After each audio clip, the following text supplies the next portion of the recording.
This is your daily dose of all things royal. Welcome back, my gorgeous good-looking friends. My apologies for not getting this video out sooner.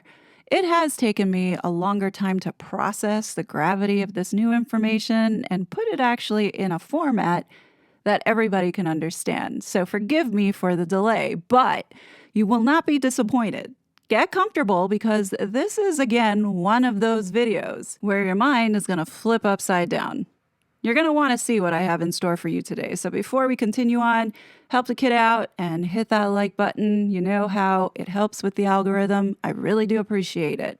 Everything I talk about in this video can be accessed in the public domain for you to see for yourself. I'll go ahead and put the links in the description box, so please feel free to check it out and draw your own conclusions. Alrighty, let's begin.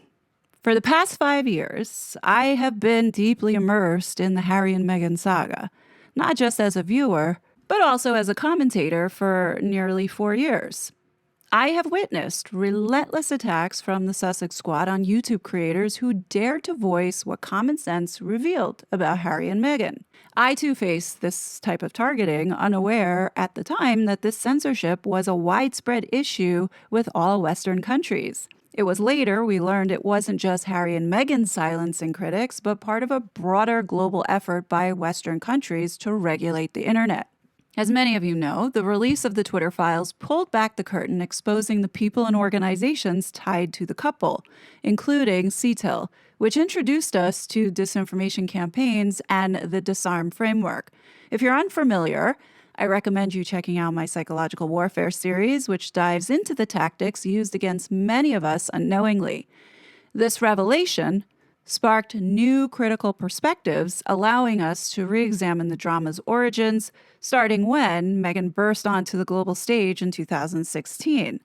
Back then, few of us recognized the propaganda machine fueling this modern-day nightmare and the information warfare, including those involved with this whole saga. I think like many of us in the United States, initially, we didn't pay much attention to Meghan Markle.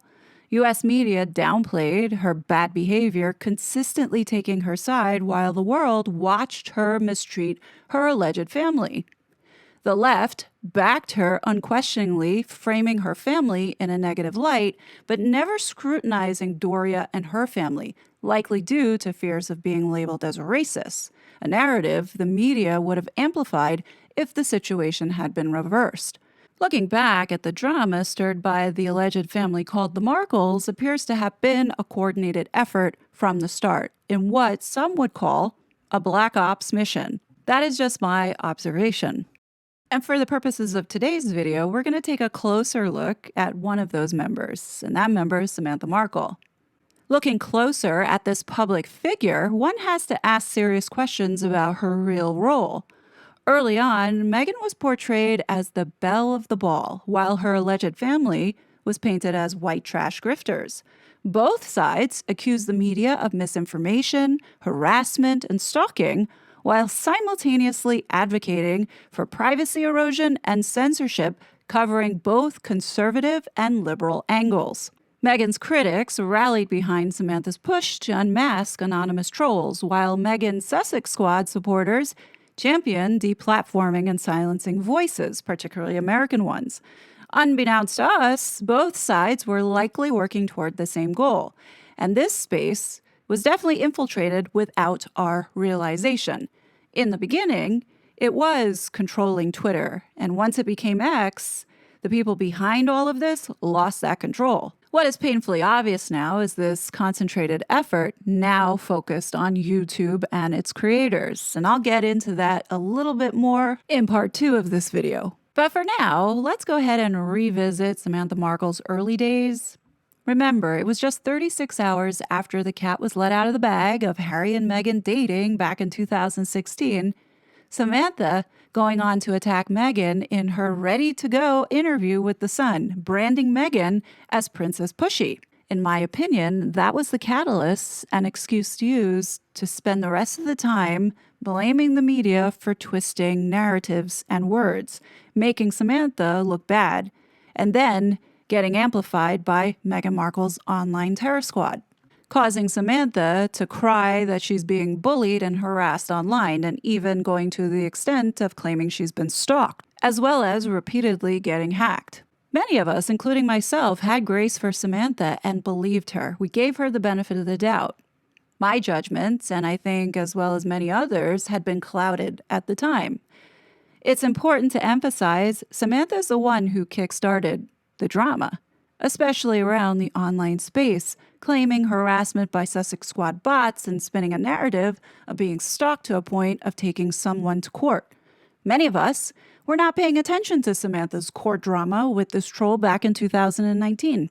With a criminal case entered in for stalking and violence on February 4th, 2020. It's quite peculiar that the timing of this was right after Megxit was announced, so nobody was talking about Samantha Markle.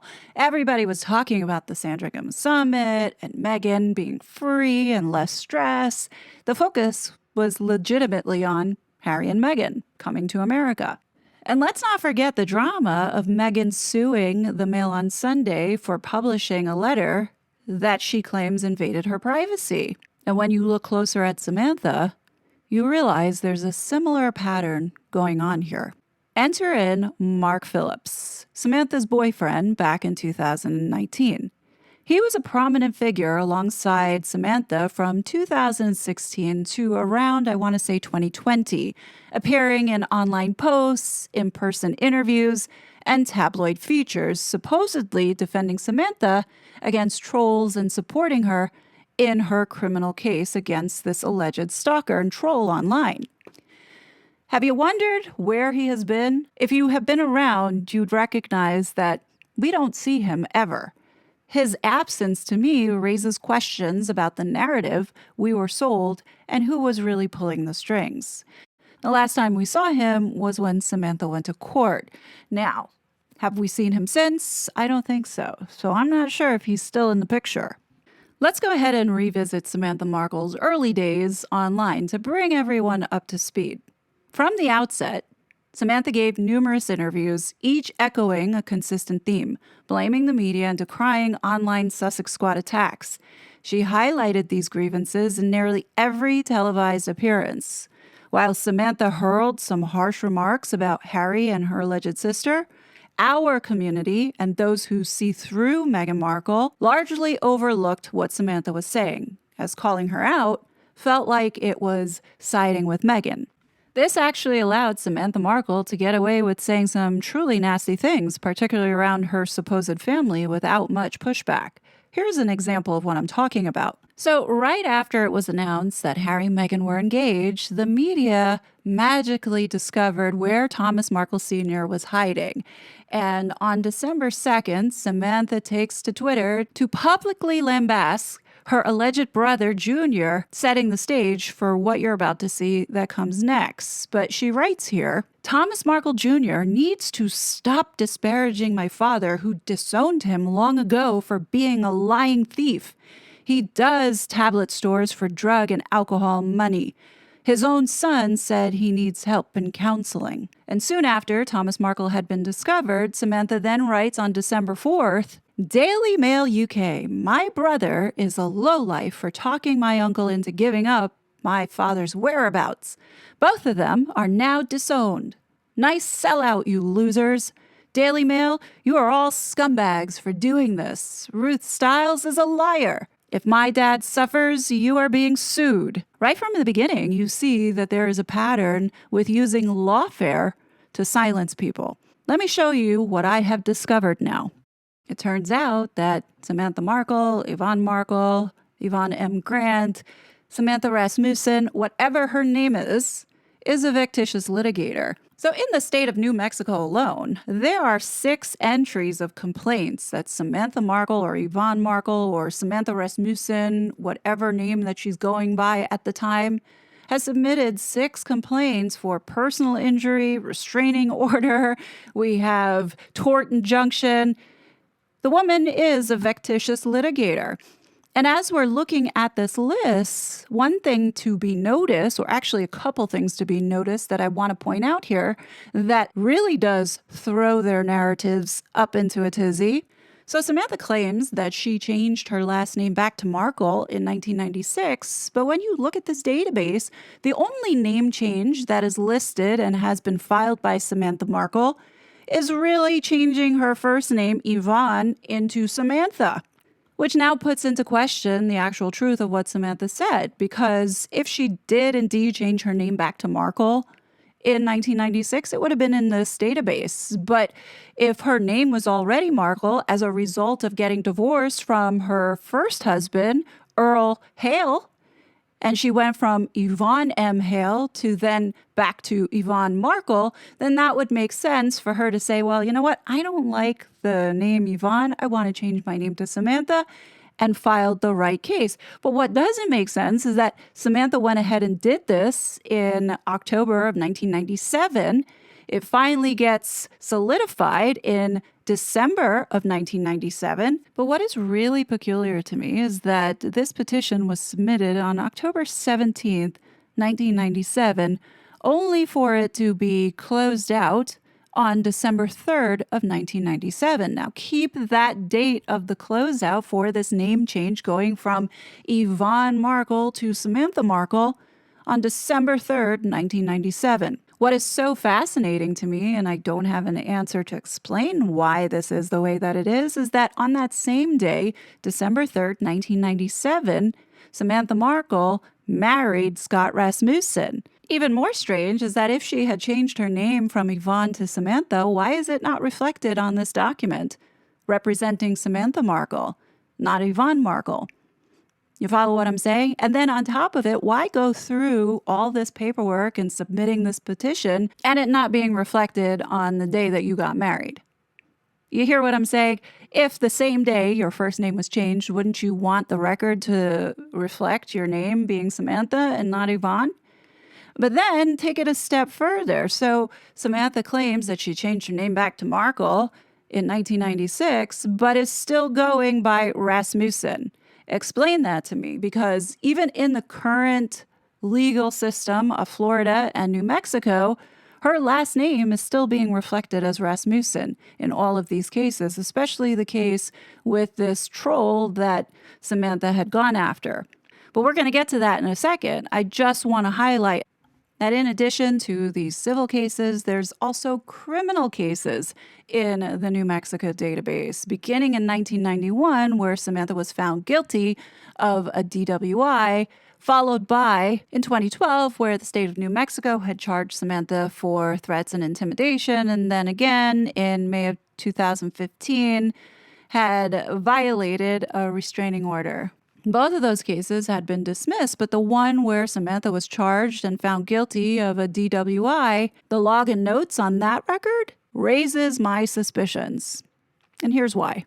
This originally happened on April 5th, 1991, and she was found guilty, not only for careless driving, but also driving without insurance. Then, as the case progressed, Samantha chose not to pay any of the fines, as well as not registering for DWI classes. And in these notes, as we see, Samantha had registered, but it appears that she failed to attend the victim panel.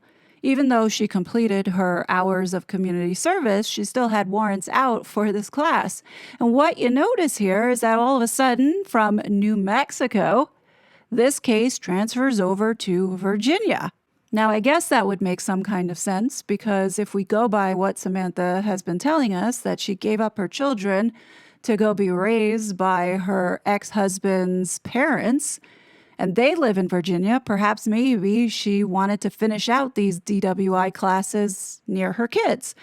But then this erases Samantha's whole, I guess, narrative around being with Meghan as she was growing up, taking her to school, helping her with homework, all the things that close sisters would do. How could Samantha be doing all of that if she had been living in New Mexico for a good portion of time, as well as then flying off to Virginia?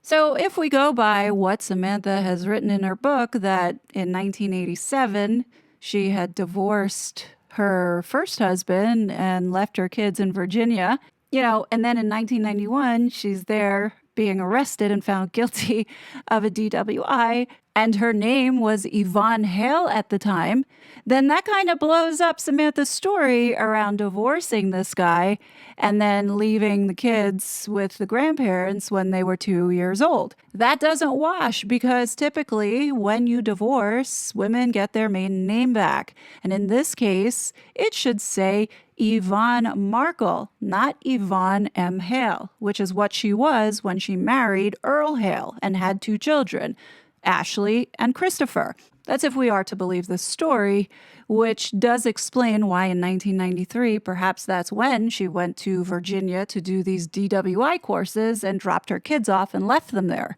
I don't even believe this story anymore. Could she have gone to Virginia for something else? Absolutely. Could Ashley and Chris not really be her children? Absolutely. Because here's my thought process. As a mother, why would you say that you gave your children a better life by letting the grandparents raise them while you're in California raising Meghan, or not raising her, but doing the things that a mother should be doing when you should be doing that with your kids?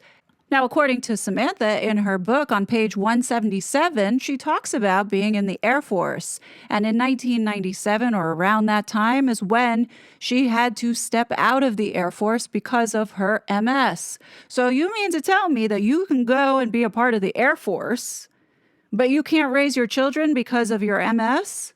Get out of here, man, with this. When you start putting this all together, you realize how farcical this whole story is. In 1997, you can see that she was still in New Mexico. So when was she ever in California? Have we ever heard Samantha going back and spending time for birthdays or for holidays? No, she's never talked about that. I don't know about you, but I see all of this as red flags. How do you miss all these various milestones like the birthdays and graduations and celebrations of your children growing and developing into a contributor to society? No mother would in their right mind miss those opportunities unless you are either a shit parent or you just don't have these kids, which it's one or the other. You don't say that, oh, I was there for my little sister and watched her grow and did all these things when you didn't even do that for your own children. And then you're saying you're doing all of this while you're living in New Mexico and Virginia. Make it make sense. Do we believe what Samantha has been putting out there in her book, or do we believe what the court records tell us that actually is factual and in your face and cannot be tampered with? Now, the other thing that I want to raise is that in the case with the filing of divorce, it was Samantha who initiated the process in 2003. The marriage was legally dissolved on May 13, 2005. However, Samantha never submitted to change her name back to her maiden name, which we're supposed to believe is Markle. There is no record in this database indicating that such a change was made. Clearly, you've seen the evidence of where the name change was done to only the first name. So now it makes total sense as to why Samantha's college certificates say Rasmussen on it. Even though she had been divorced at the time of allegedly receiving it, it makes total sense as to why she left the name on. It's because she didn't change it.